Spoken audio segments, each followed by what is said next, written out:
The alarm had barely finished vibrating when Evan Carter sat upright, as if he could already sense that today, beneath a sky that looked perfectly calm, something was going to break.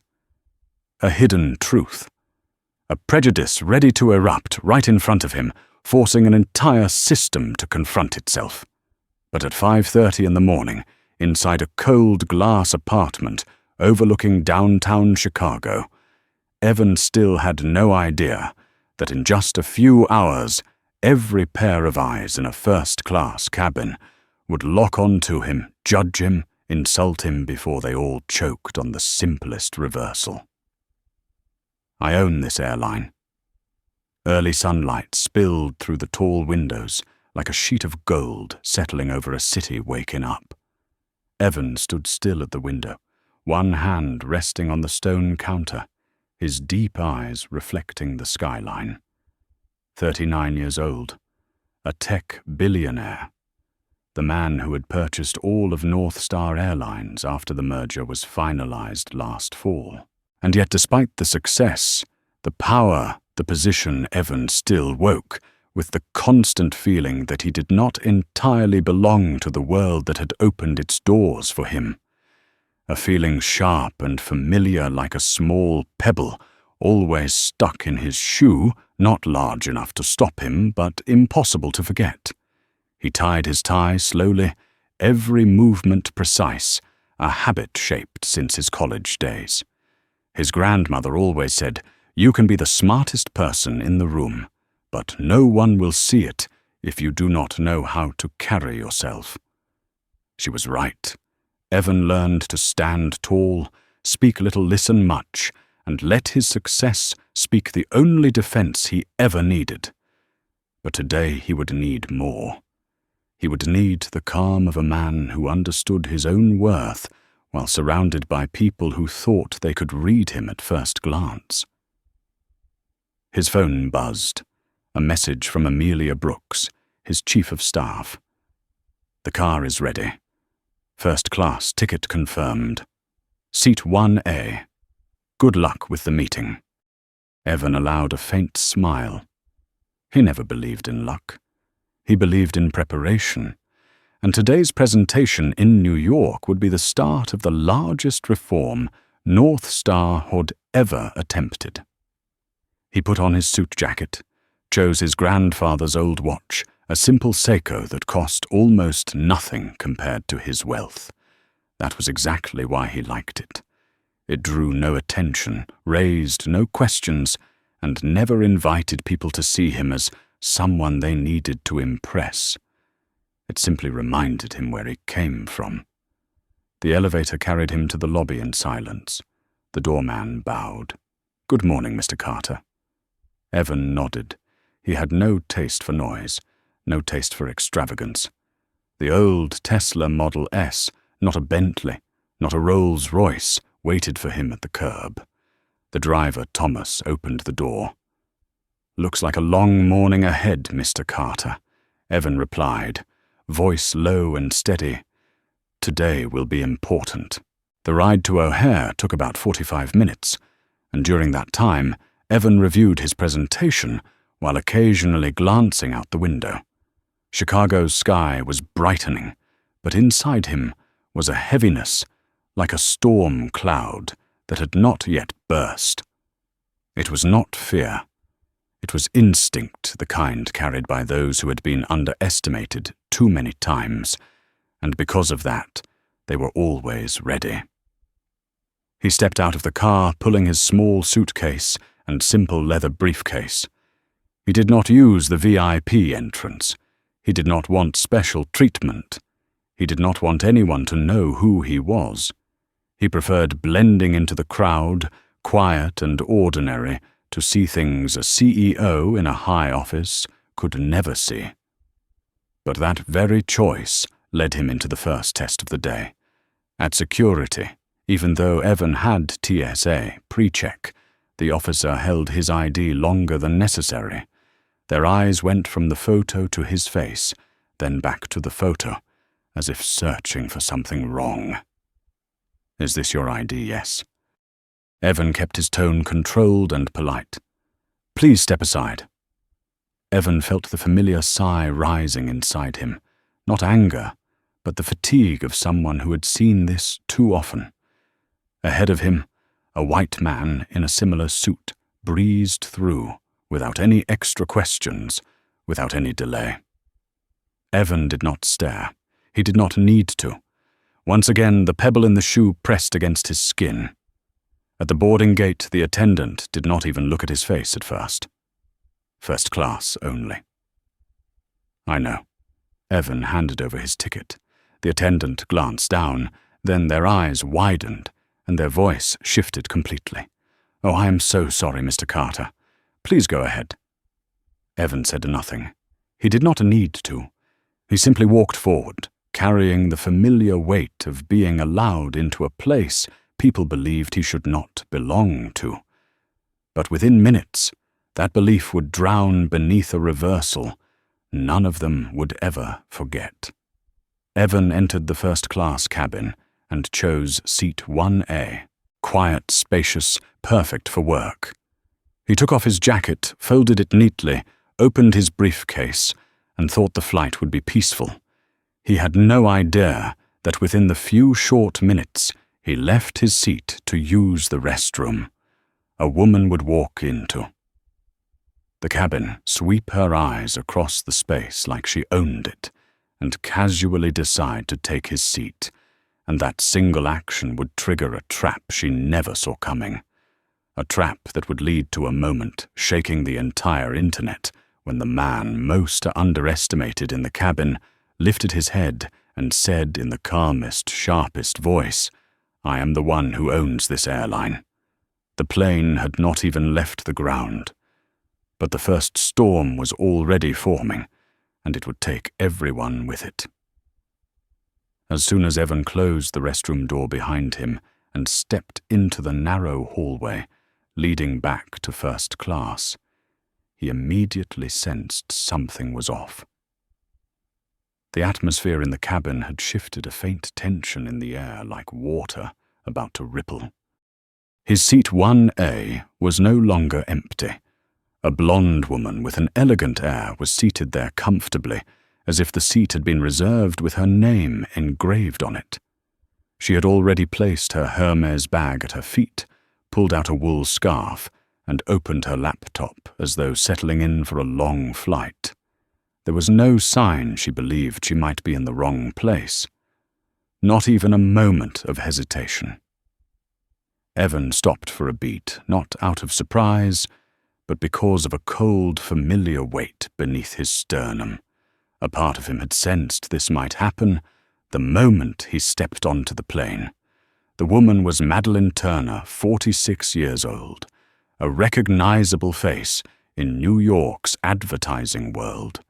Her cream trench coat and the air of entitlement around her made her impossible to miss, perhaps so noticeable that she believed the universe naturally revolved around her. When Evan approached, Madeline glanced at him briefly, her eyes cold, as if she were looking at a service staff member who had wandered into the wrong space. Then she returned to her screen, not bothering to hide the irritation of being interrupted. Evan let out a faint smile, not of amusement, but of calm acceptance for something he had already predicted. His voice was low and polite. "Excuse me, this is my seat." Madeline lifted her head, one eyebrow raised. "No, this is 1A. "Yes," Evan replied gently, showing her his boarding pass. 1A. Mine. That answer shifted her expression. Annoyance, displeasure, a thin slash of disdain sharp enough to cut. "I always sit here," she said, voice casual yet commanding. "I requested this seat in advance." Evan kept his tone steady. "I understand. But this is the seat on my ticket." Madeline did not even glance at the pass. She tilted her head, folded her arms, her expression carrying two silent words that everyone could smell. "No way." A flight attendant approached Rachel Mills' 29 friendly face, but eyes showing clear hesitation when she saw who was complaining. She went to Madeline first and asked, Is there a problem? Ms. Turner. With that single question, Evan understood everything. They knew Madeline. They did not know him. And they immediately assumed Evan was in the wrong. Madeline let out a dramatic sigh, loud enough for the ruckle behind her to hear, as though the situation was unbearably inconvenient. "This man says I am in his seat." Rachel turned to Evan, her polite smile distant. "Sir, may I see your boarding pass?" Evan handed it over. Rachel looked paused for half a second, clearly not pleased with the result. "Ah, yes, it seems you are assigned to 1A. But Madeline was not done. She leaned forward, her voice sharpening. "The system can still be wrong. I sit in this seat every time I fly this route. You should check again." Evan could feel a few passengers starting to look over, some curious, some hesitant, some familiar enough with scenes like this to quickly guess who would be favored. Rachel turned back to Evan, her tone softening into an unspoken apology. "Sir, could you please sit in another seat for a moment while we verify this?" That sentence, the one Evan had heard too many times in his life. A sentence wrapped in politeness, but soaked with bias. "Please cooperate. Please understand. Just for a moment." All phrases that pointed in a single direction. Someone like him could not possibly be the rightful owner of the best seat in the room. Evan did not react immediately. He simply looked at Rachel, then at Madeline, then at the ticket in his hand. His calm unsettled them both. He spoke slowly, clearly, each word placed like the first brick of an explosion waiting to happen. "I will not give up my seat." Madeline let out a dry laugh. Oh, for heaven's sake, how childish. Evan did not answer, but inside him something shifted. Not anger, but a steadiness rising like slow-burning fire. Rachel hesitated, unsure how to proceed, then turned to Madeline as if seeking direction. "I will call the cabin manager." Madeline nodded with the confidence of someone who believed everything would soon go her way. But the truth was different. The truth was standing within arm's reach of her, quiet, sharp, carrying a level of power she could not begin to imagine. The cabin manager approached, and a few passengers had already started recording on their phones. Whispers rippled through the cabin. "What happened? Who is wrong? She looks like a VIP. He looks like a businessman." No one realized they were witnessing the opening scene of the biggest reversal of the day, a moment that would pull everyone into a storm none of them foresaw. The cabin door remained open, the air still calm. But at the center of it, the silence was tightening, waiting for the final spark to detonate, and Evan Carter standing there calm as still water before a storm was the eye of it. Cabin manager Leonard Hayes stepped into first class and instantly felt the tension in the air thick and stretched tight like a string wound past its limit. Nearly 10 premium passengers were staring toward seat 1A, where Evan stood straight and calm, while Madeline Turner sat with the posture of someone guarding territory, arms, folded legs, crossed eyes, sharp enough to cut. Leonard had been in this job for 18 years. He knew a power struggle when he saw one. He also knew that long-term platinum passengers were almost always treated with absolute priority. And Madeline Turner was not just platinum. She was the kind of passenger crews remembered by face, by request, by favorite seat. Evan, on the other hand, was simply a black man in a plain suit with no logos, no flashy status, no familiarity.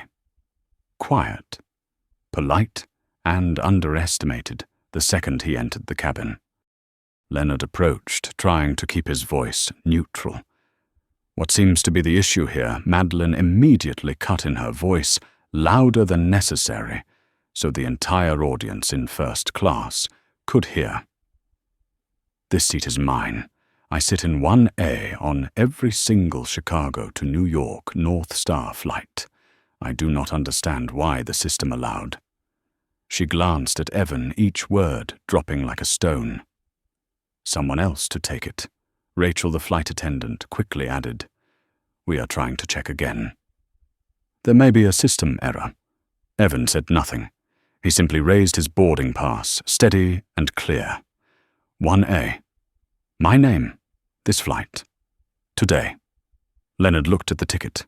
There was no room for argument. Evan Carter's name was printed clearly in bold. But instead of concluding immediately, Leonard lowered his tone. "Sir, could you please take another seat temporarily while we verify this?" The cabin fell into silence. A silence so sharp, someone in the back could be heard clipping a seatbelt. Evan looked at Leonard slowly. Not angry. Not offended. Just a sad, tired gaze, as if he had heard that request his entire life, and now it was nothing more than an old, predictable test. "I already said," he replied, his voice not loud, but echoing clearly through the cabin, "I will not give up my seat." Madeline let out a scoff. "Goodness, everyone wants special treatment now. I have flown this route dozens of times. Rachel knows it. Leonard, you know it. I always sit in 1A. "And you never considered," Evan replied, his eyes sharper now that someone else might also be able to pay for that seat. Madeline tilted her head, her tone acidic. "I know Doc Watney who gets to sit here." "I have eyes." A soft wow escaped from row 3. The woman sitting there shook her head, clearly appalled by the prejudice behind the statement. But Madeline did not notice, or did not care to. Leonard sighed.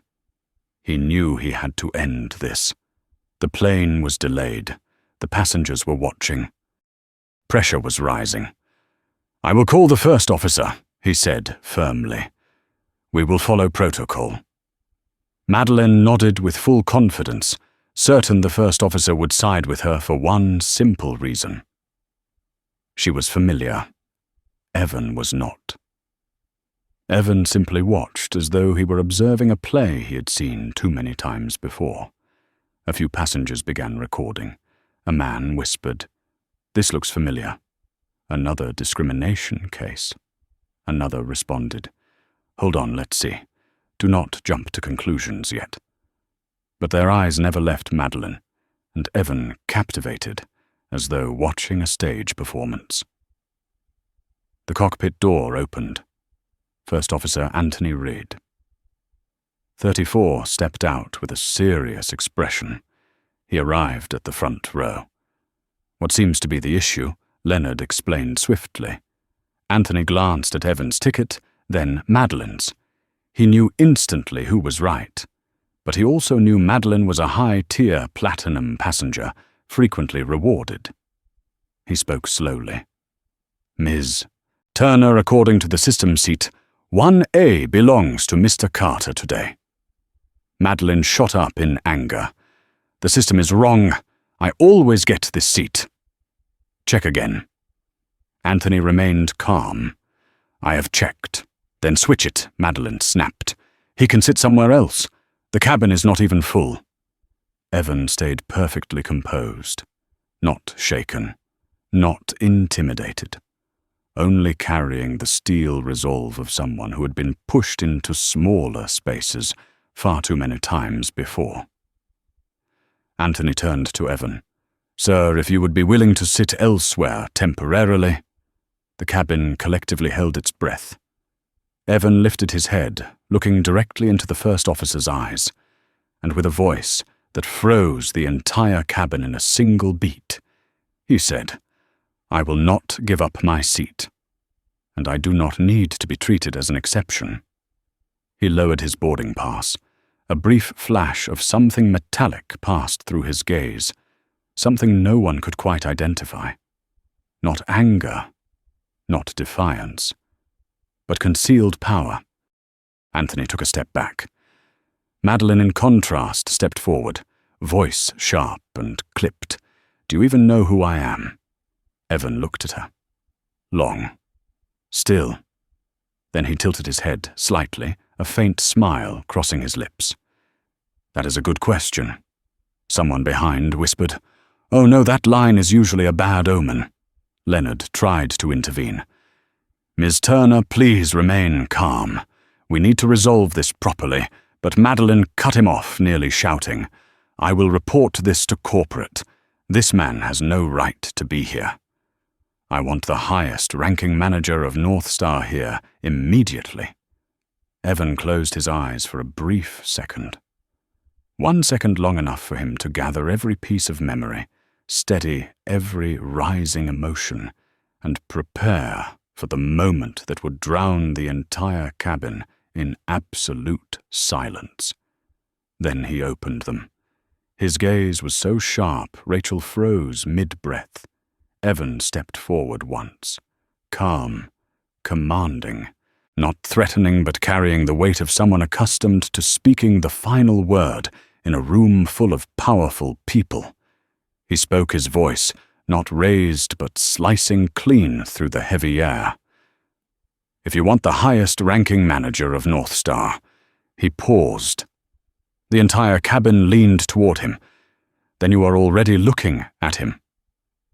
Silence. Then a gasp burst from row 2. Rachel's mouth fell open. Leonard went still. Anthony stared at Evan and finally saw what they all should have recognized from the start. And Madeline turned to stone. Evan Carter lifted a card from his wallet, the metal edge catching the cabin lights. Evan Carter, Chief Executive Officer, North Star Airlines. The cabin erupted into hushed whispers. Madeline turned pale lips, trembling eyes wide. Evan added slowly, very slowly, "And I am sitting exactly in the seat that belongs to me." No one breathed. No one muttered. No one dared move. The storm had struck, and the eye of that storm stood right before them, calm as if he had done the most natural thing in the world. And this was only the beginning. Leonard Hayes felt a chill run down his spine the moment the CEO badge caught the cabin lights. Everything in first class seemed to freeze for a single second, a second so heavy he could hear his own heartbeat in his chest. Then the whispers started spreading like an undercurrent. "CEO, he really owns North Star. Oh no, that woman is done." Madeline Turner stood motionless, her back stiff, her eyes widening until the rims turned red. She blinked several times, as if hoping the scene in front of her would disappear. It did not. Every micrometer of truth remained exactly where it was sharp, undeniable, irreversible. Evan looked directly at Madeline, not angry, not proud, not triumphant.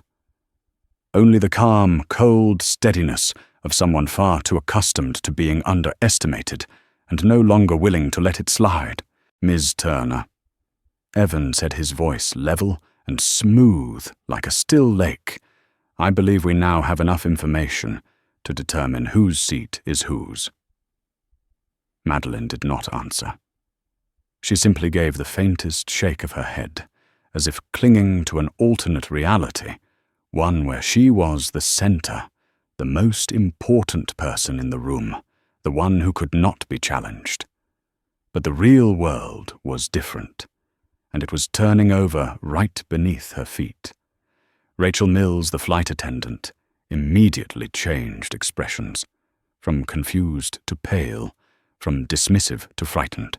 Mr. Carter," she stammered, I am so sorry. We did not know. I mean...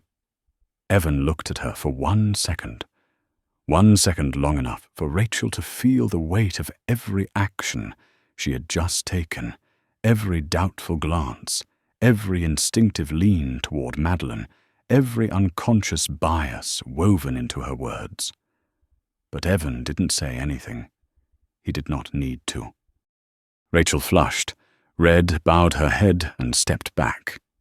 Leonard moved forward with professional composure, though the redness in his ears exposed his embarrassment.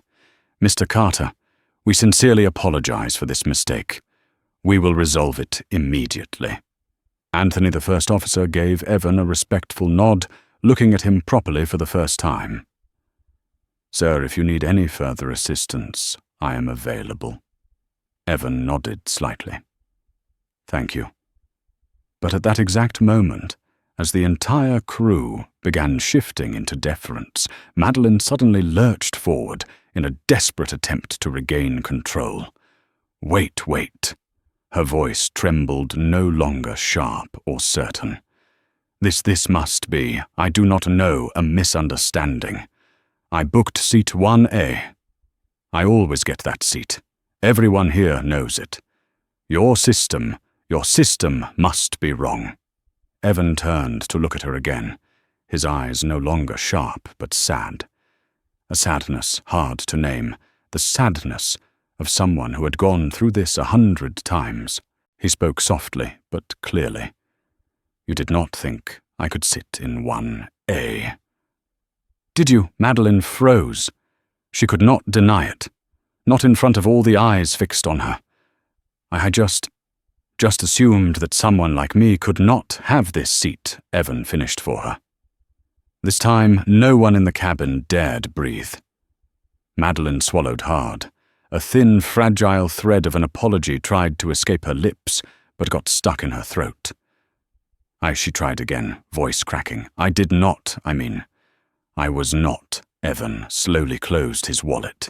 The metallic shine of the CEO badge disappeared under smooth black leather. But the truth did not disappear with it. "Your intention is not in your words, Ms. Turner," Evan said. "It is in your actions." Leonard stepped in urgently.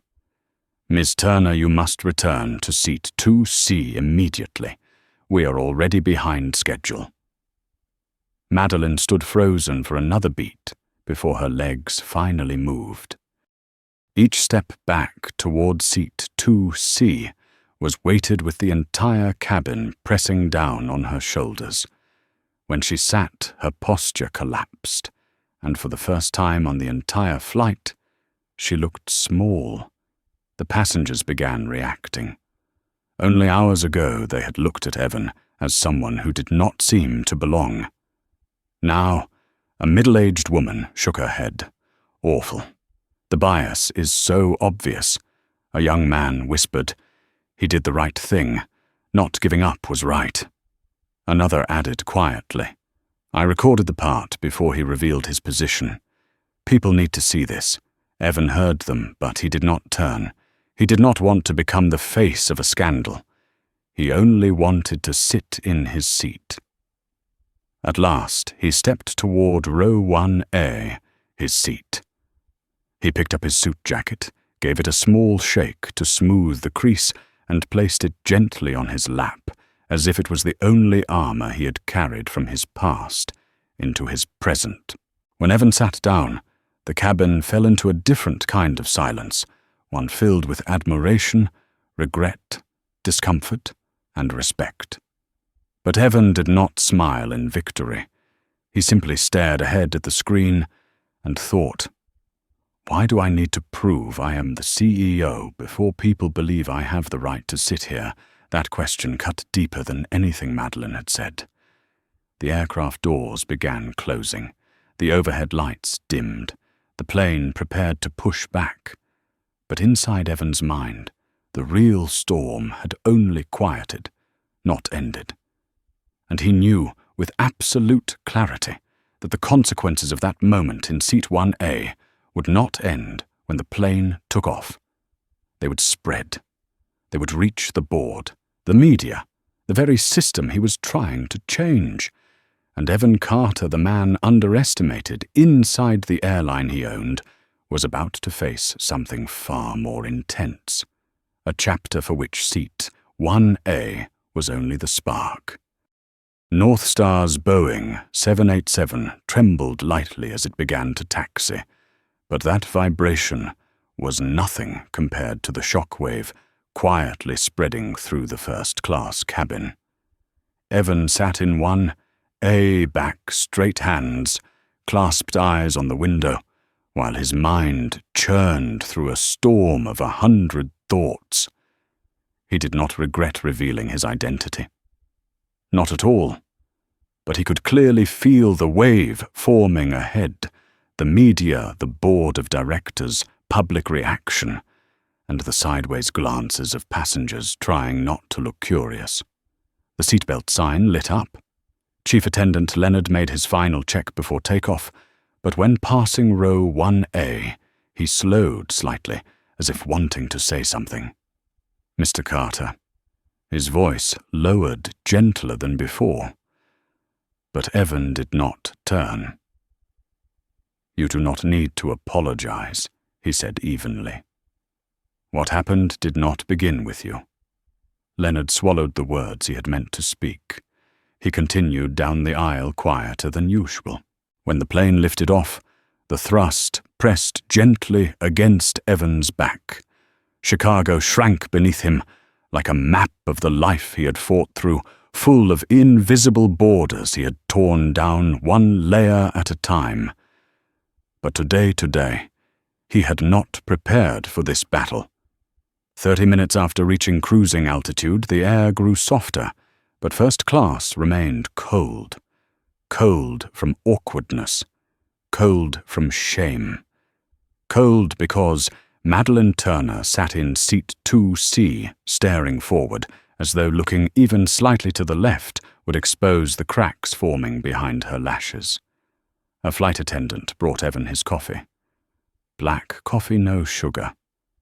"Just the way you like it," she said softly, full of respect. Evan nodded, then looked at her for a moment. "What is your name, Julia, sir?" "Julia," Evan said, voice warm and steady. "Everything that happens is a chance for us to learn. What happened earlier, you do not need to fear it. Just understand it." Julia bowed her head slightly. "I understand, sir." But Evan knew she was not the only one trying to understand. The entire cabin was, the entire crew, and the woman in seat 2C who had just shattered the shell of pride she had maintained for wars. His phone vibrated with a message. Evan unlocked it and read Amelia's notification. "You need to know this. The video of the seat 1A incident is on Twitter. It is gaining views extremely fast."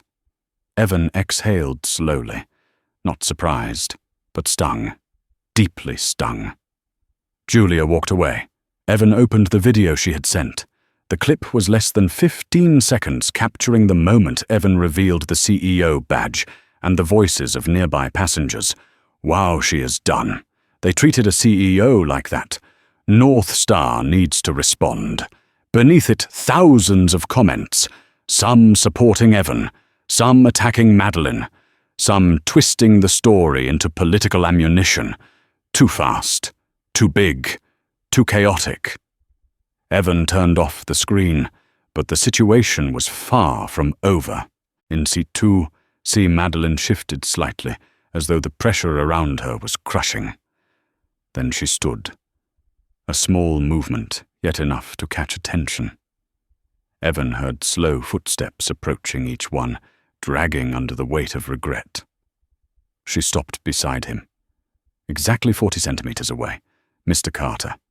Her voice was hoarse. No arrogance, no sharpness, only a fragile, cracking honesty Evan had never seen in her. "I want to talk." Evan considered for a few seconds. He could refuse. It would be easy. But he did not. "Then sit down," he said. Madeline nodded softly and took the empty aisle seat beside him. Facing him. The cabin seemed to tighten around them, as if the entire aircraft shrank to give space for their conversation. Madeline began, but her voice snagged on the armor she had worn for too long. "I did not mean to be racist." Evan said nothing, letting her face herself. "I just thought 1A was mine. I fly this route every week. And her voice slipped to a thin thread. I did not think you would be the one sitting there." Evan tilted his head, meeting her gaze directly. No flinching, no avoidance, no attack. "You did not think someone like me could sit in one?" He said. "There is no need to soften it. No need to find prettier words." Madeline could not answer. Her eyes reddened.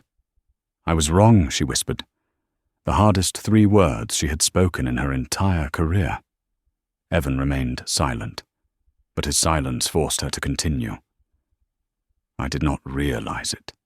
I did not think I had bias. But when you stood there, she swallowed as though the truth was carving its way out of her. I saw myself looking at you, in a way I would never want anyone to look at me." Evan closed his eyes for a second. Not from sympathy, but from an old, persistent sadness. "Madeline," he said slowly, "you are not the first to do this, and you will not be the last. The problem is not you alone. It is the system that teaches people to doubt someone like me first." Madeline's hands trembled slightly. "I know. The question," Evan continued, "is what you want to do with that realization." Madeline looked up. "What do you mean?" Evan leaned back, his gaze steady. "I do not need an apology. I need an ally." Madeline froze. "You what? No one changes a system through anger alone," Evan said. "But people who have made mistakes can help change it more powerfully than anyone." A tear slipped silently down Madeline's hand. She covered her mouth to stifle a sob. Not from humiliation, but from the collapse of a belief she had held for years that she was progressive, aware free of bias, only to find she was not so different from what she condemned. Evan softened his voice. "If you truly want to make this right, I will give you the chance." Madeline lifted her head, eyes swollen but brighter, as if in the wreckage of her shame a new spark had begun to burn. She said nothing more. She did not have to. Evan knew. In that moment, thousands of meters above the ground, something had shifted. Not scandal, not disgrace, but the beginning of a journey neither of them had expected. And North Star Airlines had not expected either. The plane glided through the clouds smooth as silk, but inside first class, 2 people sat across from each other, one carrying scars from being doubted, the other carrying fractures from unchecked pride, both stepping into a conversation that could shake more than the sky outside. And this was only the second chapter of the real storm. The second storm did not come from the cabin. It did not come from Madeline. It did not come from the crew. It came from the ground, from millions of phones vibrating at the same time, while the plane had not even landed. And the moment Evan stepped out of the aircraft door at JFK, he knew the storm was bigger than he expected. Much bigger. Thomas, his driver, held the car door open, but his eyes revealed unease. "Sir, there are reporters gathering at another exit." "They are looking for you," Evan responded with a slow exhale. Not exhaustion, but preparation, the kind a fighter feels before stepping into the next round while carrying bruises from the last. "We go straight to the office." The door of the Audi closed, sealing him away from the chaos outside. But chaos didn't need an open door. It lived in the palm of his hand, in the form of 23 unread notifications. The first message was from Amelia Brooks. "It is worse than expected. The video has hit 4.2 million views in 3 hours. The second, #seat 1A, is #1 trending. The third morning news shows are already discussing it. One network called it discrimination against the company's own CEO. You need to prepare a statement. The fourth, the board wants to see you the moment you arrive." Evan closed his eyes. 1 second. 2, 3. He was not angry.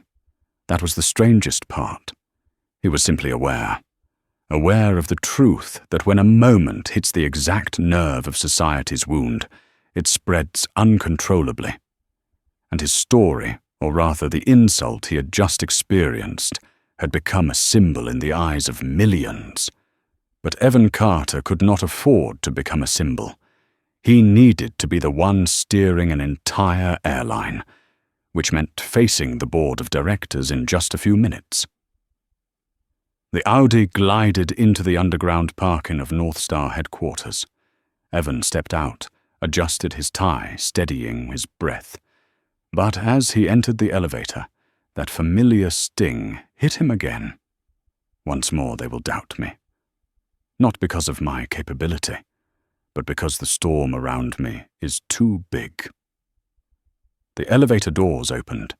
Amelia was waiting, holding 2 tablets, her face tense. "Are you ready?" Evan replied. "I am always ready." But Amelia did not smile. Thomas Hale and Eleanor Briggs are furious. They said the video harmed the company image. They hinted that this is your fault. My fault? Evan raised an eyebrow. I was sitting in my own seat. They said you did not handle it wisely. They wanted me to smile and endure, while someone treated me like I didn't belong there. Evan asked, his voice sharper now. Amelia stayed silent. She understood. But the board didn't always want to understand. Evan pushed open the conference room door. Thomas Hale, white, 62 years old, investment magnate, sat with a flushed face. Eleanor Briggs, head of legal, sat upright expression, cold in an unsettling way. "Sit down," Evan Thomas said without preamble. Evan sat at the head of the table. The overhead lights highlighted his eyes, making them so sharp that Thomas hesitated for a moment. "We have a serious problem," Thomas started tapping his finger on the table. "That video is everywhere. Shareholders are calling me. They want to know why the CEO is involved in a discrimination scandal." Evan paused before speaking. "I was the victim of the discrimination, Thomas." "It does not matter," Thomas snapped. "What matters is how you handled it." Eleanor cut in, voice soft but icy. "Perhaps you should not have revealed your identity on the plane. It made the situation harder to control." Evan looked at her, a look cold enough to carry years of restraint behind it. If I had not revealed my identity, they would have continued treating me as someone who did not belong in the first-class cabin of the airline I own. Silence. A silence thick as glue. Evan leaned forward, voice low but powerful. "And if this board is concerned that the company image is damaged simply because I refuse to stay silent while being insulted," he paused, "then North Star has a bigger problem than any of you realize." Thomas flushed even redder. "Are you blaming us?" Evan responded without a tremor. "I am stating the truth." Eleanor spoke again, this time weaker. "Evan, this could be handled more smoothly if you publicly show goodwill." Evan folded his arms, his gaze sharp enough to pierce through all their defenses. "What do you want me to do? Apologize for defending my right to sit in my own seat?" Not that, Eleanor said shakily. "We just think you should calm the public."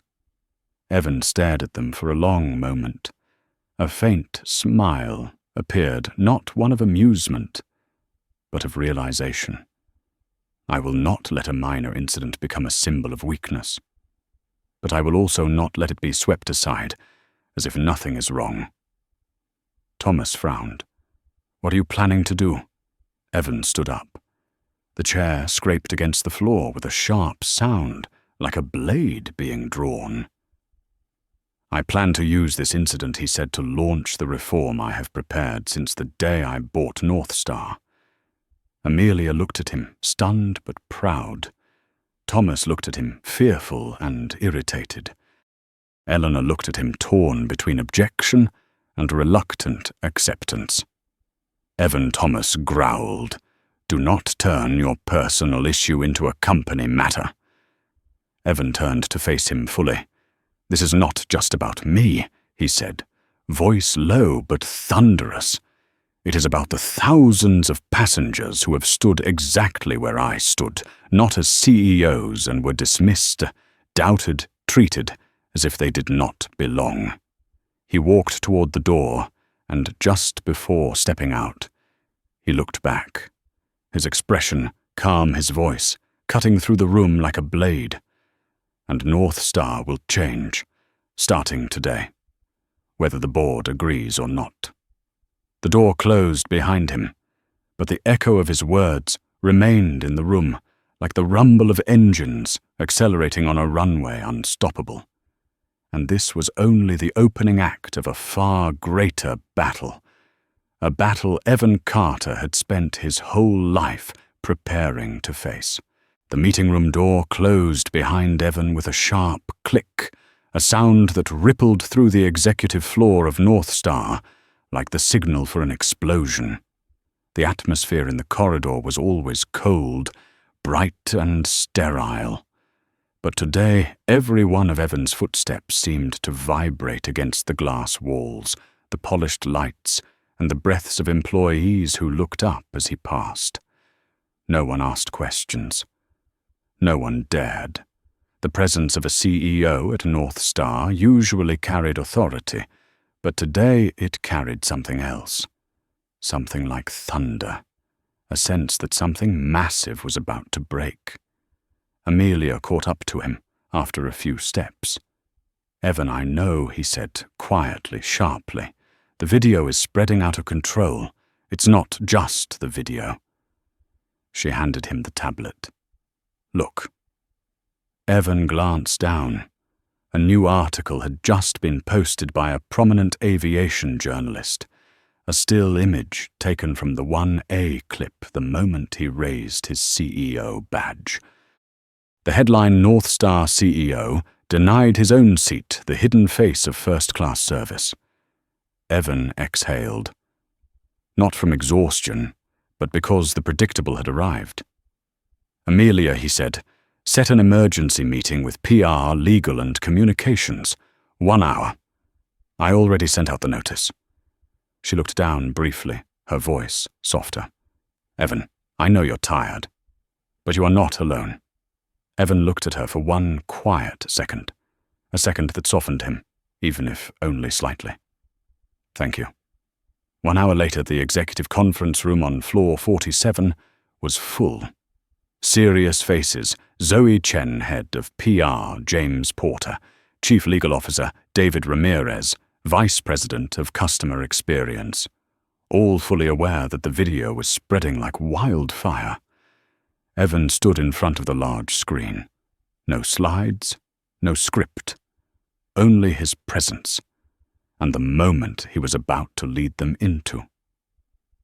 "We are not running from this," Evan began. The sentence made the entire room sit straighter. No denying, no minimizing, no avoiding. "We face it head on." Zoe laced her fingers, leaning slightly. "Do you want a press release immediately?" Evan answered, making her pause. "If we release something now, it will look defensive. And I am not defending myself. I am stating the truth." He stepped closer to the table, placing both hands on its edge. "The truth is, I was treated the same way. Hundreds of thousands of passengers have been treated. The only difference is that I have the power to speak." James cut in. "Evan, legal exposure." James Evan interrupted, not harsh but unwavering. "We are not framing this as the CEO was disrespected. It is bigger than me." David nodded firmly. "It's a systemic issue." Evan looked around the room, his gaze sweeping across each person. "And that is exactly what we will say." Zoe opened her tablet ready. "So what is the core message you want to deliver?" Evan answered without hesitation, North Star will change. Not because a video went viral, but because the video exposed a truth the entire aviation industry has ignored for too long. The room fell into silence. Not the uneasy kind, but the kind that comes when people realize they're being pulled into something important. Evan continued, I want the reform program launched immediately. Everything I prepared for next week's board meeting. Move it to today. Today, Zoe gasped. Evan nodded. Today. David leaned back in his chair, eyes lighting up. This could make North Star the first airline to openly confront discrimination. Evan turned toward the glass window, where the late afternoon sun cast a sharp gold across the city. And I want us to be the first. I want it clear that my power does not come from a CEO badge, but from the willingness to change what made people doubt me, even when I was sitting in my rightful seat. Zoe scribbled quickly. Does the program have a name? Evan paused for a breath, then said, Call it the Clear Skies Initiative. David nodded slowly. Clear skies. Exactly, Evan replied. Skies that do not divide people. When the meeting ended, only Evan and Amelia remained. She looked at him, eyes full of worry and pride. You know, if you were not the CEO, if you were just a regular passenger, things would have gone very differently. Evan looked at his hands. Hands that had worked every job to survive delivery driver, electronics fixer, freelance coder. Hands his grandmother once held while teaching him how to stand tall. I know, he said. That is exactly why I have to do this. But Evan did not know this. Madeline Turner was sitting in a hotel room not far away. Her laptop was open to LinkedIn. A draft post sat on the screen.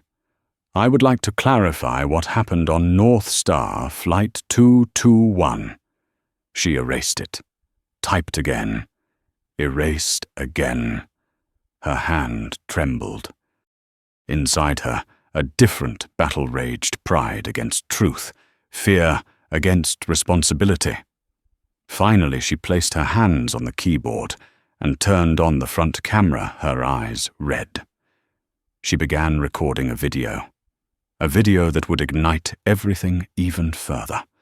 And only a few hours later, Evan Carter would face a battle he had never prepared for, not just with the board, not just with the public, but with the very woman who started the entire 1A incident. A battle that could either shatter or solidify everything he was building, and the sky was beginning to change color. Madeline Turner's video hit the internet like a spark, dropping into a pool of gasoline. It was not an apology. It was not an admission of responsibility. It was not a moment of self-reflection. It was a justification wrapped in trembling words, vague phrasing, and tears, the kind of video that deepened public division instead of calming it. Evan watched it from his office, the warm yellow light revealing the fatigue on his face, sharpening every line of contemplation. On screen, Madeline appeared with red eyes and a shaky voice. I am being attacked online. I am being called things I never imagined a woman like me would ever hear. I am not discriminatory. I just misunderstood the seat. She paused, wiping her tears. I did not know who that man was. I did not know he was the CEO. And I feel like I am being used to create some viral narrative about bias that I do not have. Evan closed his eyes for a moment. Not out of anger, but because he recognized every sign of the downward spiral a person trying to salvage their reputation while dragging the entire situation into deeper chaos. The video continued. My children are getting threatening messages. My home address has been leaked. I am the victim here. I want people to know that. A notification chimed. Amelia sent a link. CBS News just posted an analysis of her video. Both videos are battling each other on Twitter. Evan did not need to open it. He knew the world was already split in two. One side defending him, seeing him as a symbol of standing against discrimination. One side defending Madeline, claiming she was being crushed by cancel culture. But what made Evan's hands clench was not the articles, not the networks, not the trending lists. It was the last line of Madeline's video.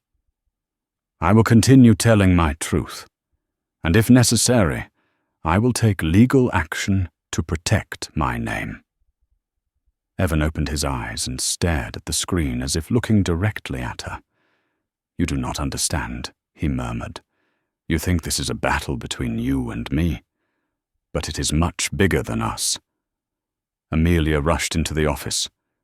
"Evan, the board wants your response. Zoe is waiting to prep a statement." Evan rose from his chair. His shadow stretched across the floor, tall and sharp, like a man who understood that each next step would affect thousands behind him. "There will be no statement," he said. "No." Amelia blinked. "No." Evan picked up his coat. "I am going to see her." Amelia froze. You want to meet Madeline Turner? Right now. Right now." The hotel where Madeline was staying was only 15 minutes from Evan's office. When he arrived, there were no paparazzi, no reporters, only one person, a woman curled up in a corner of her hotel room, clutching her phone as if it were both weapon and shield.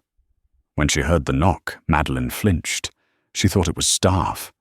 But when she cracked the door open, she froze. Evan Carter stood there. No assistant, no security, no PR team, only him. For a split second, fear flickered across her face. Not fear of Evan, but fear of the consequences of the video she had thrown into the world without thinking. I didn't think you would," Evan spoke first. His voice quiet but firm as steel. "I came to talk. No cameras, no media, no PR, just us." She opened the door wider slowly, as if inviting a storm into the room. The hotel room was so quiet, Evan could hear Madeline's shaky breathing. She stood before him, hands clenched tightly, trying to steady herself, but failing to hide the turmoil inside. "I know my video made everything worse," she admitted, voice small and broken. "But I was cornered. I got hundreds of death threats. My child was mentioned in comments. I panicked. I did not know what to do. I am not a bad person. I just—" Evan raised one hand, gently signaling her to stop.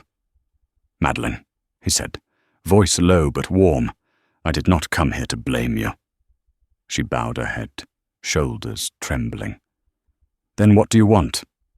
Evan walked toward the window. The New York evening light carved sharp shadows across his face. "I want us to stop seeing each other as enemies." Madeline looked up. Her expression was a mixture of confusion, hope, and exhaustion. "I watched your video," Evan said. "I know you are scared. I know the internet can be cruel. But I also know that you were not honest in some parts." Madeline froze. "Not out of malice," Evan continued, "but because no one wants to admit they have bias. No one wants to be the villain in a story." Madeline stared at the floor, tears gathering again. "Then what do you want me to do?" Evan turned back to her, meeting her eyes directly. "I want you to tell the truth." She swallowed. The truth, Evan said, is not about whether you meant harm. It is about the assumption you made. You assumed I did not belong in that seat." Madeline took a step back. Not from him, but from herself. "I did not, Evan, did not press, did not raise his voice. He simply delivered the truth like a clean cut. You looked at me and thought I could not possibly be the person in 1A. Yes or no? A long silence followed, long enough for Evan to hear the traffic below. Then finally, Madeline exhaled, her voice breaking. Yes. The word shattered whatever she had left. Tears streamed down as she whispered, I did not want to think that. But I did. I looked at you and thought you could not be the one sitting there. I was wrong. I was so wrong. Evan did not smile. He did not nod. He did not claim victory. He simply stepped toward the small table between them. Madeline, I have a proposal, one that can save us both from this storm. But it will require more courage than any tearful video. She looked at him, eyes red but glimmering with fear and the faintest hope. What proposal? Evan took a steady breath. His voice dropped certain and commanding, the voice of a man about to change the trajectory of an entire airline. You will appear with me in front of the media. Madeline went pale. What? No, I cannot. I will be torn apart. Evan interrupted softly, not to be attacked, but to do what is right. She stood frozen, covering her mouth. Evan continued, each word solid as metal. You will tell the truth, that you had unconscious bias, that the moment on the plane made you realize something you had never examined, and that you want to change. And you, she whispered. I will stand beside you, Evan said, and I will tell the world that change does not begin with perfection. It begins with admission. Madeline collapsed onto a chair, trembling. If I do this, I will be hated. I will be judged, maybe, Evan said, but you will not be destroyed. And more importantly, you will help thousands understand what a one-sided video never could. She stared at him for a long, long moment, as if staring into the most dangerous choice of her life. Then finally she nodded, a trembling but genuine nod. I will do it. Evan exhaled, not in relief, but with the weight of knowing the hardest part was about to begin. Good, he said. Tomorrow morning, 11 o'clock, we speak to the world. He walked toward the door, but before he stepped out, Madeline asked, voice trembling, Evan, why are you helping me? After everything I did. Evan paused at the threshold. He did not turn around. He just spoke one sentence that made the entire room go still. Because I do not want justice to be a weapon. I want it to be an opportunity. Then he walked away, leaving behind a woman learning how to face the truth and a tomorrow that could change the entire airline industry. Part 9 would be the moment the world learned the full story, and not everyone would be ready for it. The next morning, the 47th floor of North Star headquarters no longer felt like an office. It felt like a battlefield moments before the first shot. PR staff rushed back and forth. Communications assistants held laptops with headsets pressed tight, repeating, "Send the second draft. Keep that headline. Wait. Do not publish yet." Giant screens displayed social media charts, climbing like a fever. 7.3 million views, 10.1 million, 12.5 million. The hashtag Seat1A was still #1 in the country, and at the center of all those numbers stood the eye of the storm, silent in front of the conference room's glass door. Evan Carter adjusted his collar and drew a long breath. His reflection stared back at him from the glass. Strong, composed, but holding something deeper, the faint trace of a belief that today had to succeed. Not for him alone, but for everyone who had ever been looked at the way he was yesterday. Amelia stood beside him and rested a hand gently on his arm. "Everyone is ready," she said. "We are only waiting for her." Evan nodded. "She will come." But even as he said the words, his heart was not fully sure. What they agreed on last night was fragile, and people under public pressure could shift faster than a storm. 10:51 a.m. The press room was already open. More than 50 reporters crowded the space. Dozens of cameras were testing lights. Major outlets, CNN, ABC, NBC, The Washington Post. The New York Times were all present. Everyone was waiting for the arrival of two central figures, CEO Evan Carter and the woman who had sparked a national debate, Madeleine Turner. "Has she arrived yet?" Evan asked quietly. Amelia checked her phone. No. No response yet. Zoe Chen, the PR director, approached. "If she backs out, we move to plan B. You go alone, talk about reform, and avoid negative backlash." Evan shook his head. "No. That plan turns this into a PR maneuver. I do not want that." Zoe sighed. "Evan, she is being attacked everywhere. She may not—" A quiet voice cut her off. "I am here." All three turned. Madeleine Turner stood at the hallway entrance, gripping the strap of her bag, her eyes swollen from lack of sleep, but no longer lost like the night before. She wore a simple navy suit, serious and far removed from the polished, powerful image she carried the previous day. A small, trembling but genuine smile appeared. "I thought about it all night," she said softly. "And I am not running." Evan looked at her for a long moment. Then he nodded gently but firmly, the strongest reassurance he could give. "Good." Madeleine inhaled slowly. "Are you sure I will not make things worse?" "You will not," Evan replied. "You will do what is right. 11 o'clock, sharp." The backstage door opened. Lights washed over the rows of reporters like a sea of white stars. Camera shutters snapped. Chairs shifted. The air buzzed like electricity. Evan stepped forward first. He still carried the posture of a CEO, but now his eyes held the weight of someone responsible for more than himself. His opening line was short, firm, and cut straight through the tension. "Thank you for being here. Today is not about deciding who was right or wrong. Today is about facing the truth." Reporters raised hands immediately, but Evan lifted one hand slightly. "There will be time for questions," he continued. "The video yesterday only pulled the curtain back on a much larger problem. A problem not only at North Star, but across the entire service industry." Some nodded. Some remained wary. Evan spoke more clearly. "I experienced something that many passengers, especially passengers of color, have experienced. The only difference is that I have the power to speak about it." Then he stepped aside. The entire room shifted, like everyone suddenly held their breath.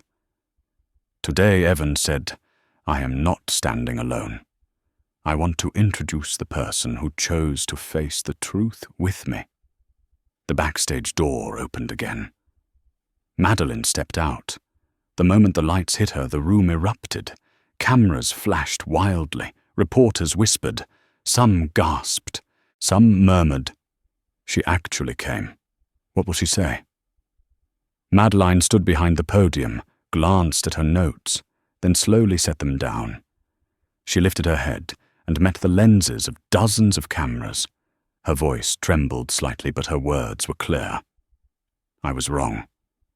The room exploded in murmurs, but Madeleine continued before chaos could drown her voice. "I assumed that someone like Mr. Carter could not be the person in that seat. That was bias. I did not think I had it, but I did." A reporter lowered his camera, visibly struck. Madeleine kept going, her sincerity cutting through the tension. "I am not a bad person, but I acted in a way that a bad person would act. I did not mean to, but I was wrong." Evan watched her with no judgment, only empathy. "And the most important thing," Madeleine said, "is that Mr. Carter chose not to turn me into a villain. He gave me a chance to make this right. a chance to understand the truth about myself. A female reporter placed a hand on her chest, visibly moved. Madeline ended with a line that froze the entire room. If I, someone who thought of myself as progressive, still carried bias, then I believe many others do too. And if I can change, others can as well. Evan stepped back to the podium and stood beside her. Two people who had once been victim and offender, now standing together for the truth. Evan announced the reform program, the Clear Skies Initiative. It included unconscious bias training, passenger protection protocols, a new customer experience, advisory board partnerships with sociologists, and most importantly, the transparency protocol public reporting of bias-related complaints. When Evan finished, no one asked questions at first. The silence was strange, heavy, as if everyone needed a moment to absorb what they had just witnessed. Then a small round of applause started. From the fourth row, then the second, then the back. Within seconds, the room erupted into full applause. Madeline bowed her head, tears falling, but they were tears of release. Evan rested a hand on the podium, not smiling broadly, but with eyes full of unwavering resolve. He had not won. He had not retaliated. He had opened a new path, a path the entire aviation industry could not ignore. The press conference ended, but as Evan stepped off the stage, his phone buzzed. A single message from someone unexpected, Marcus Hale. "We need to talk. The board is splitting. Brace yourself." Evan stood in the backstage corridor as reporters ran past. Cameras clicked and interviews echoed. But his mind focused on one truth. The battle outside is over. The battle inside is the dangerous one. And that was what awaited him next.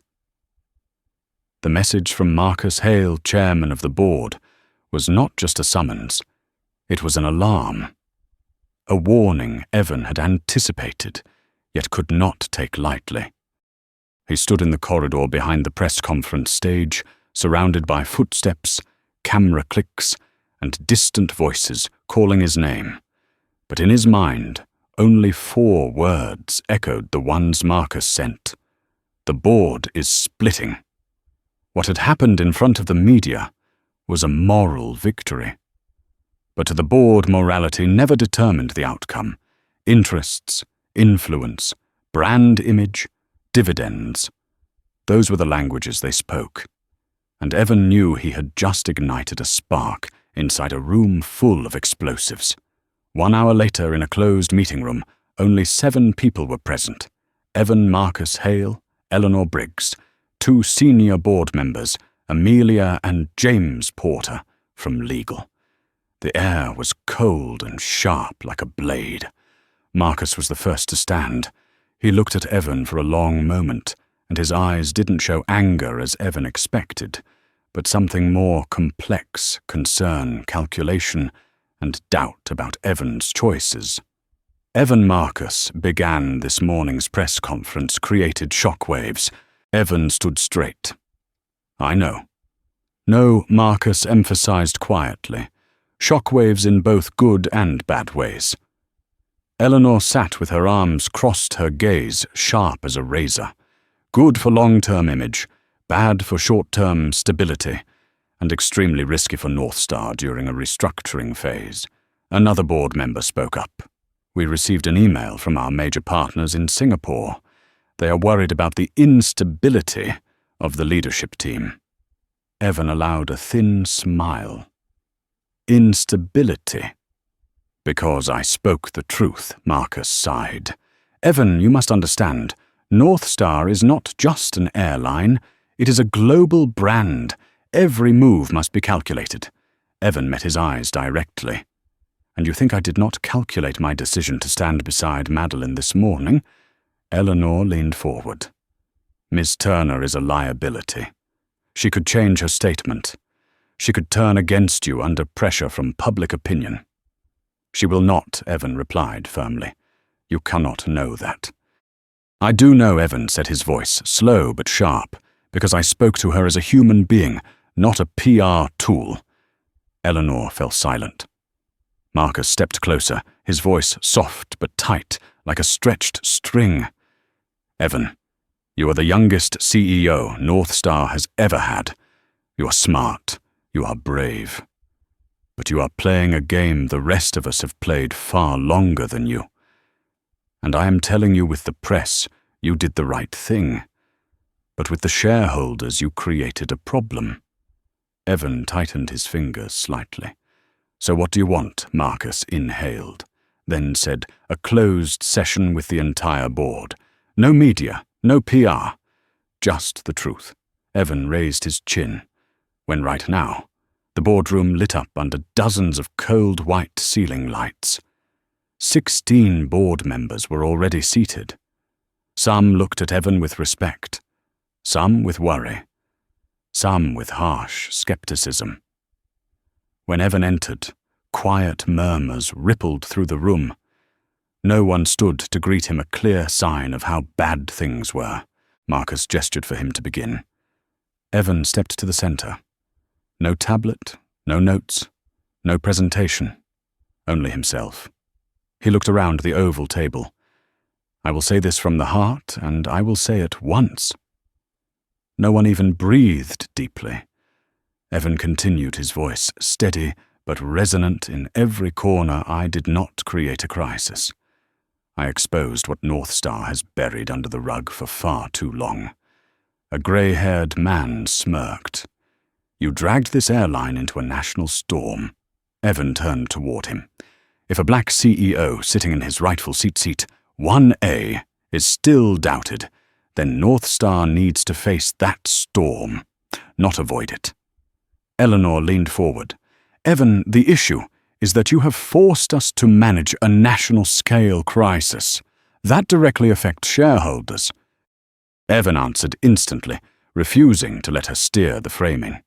And the reform I announced this morning will improve revenue, raise customer satisfaction, reduce legal complaints, and position North Star as the first airline willing to do what is right. A young board member nodded subtly, whispering to someone beside him. Evan continued, his voice rising at exactly the right moment. The 1A incident was not an accident. It was a symptom. And if we do not cure the disease, we will keep losing customers' trust and market share.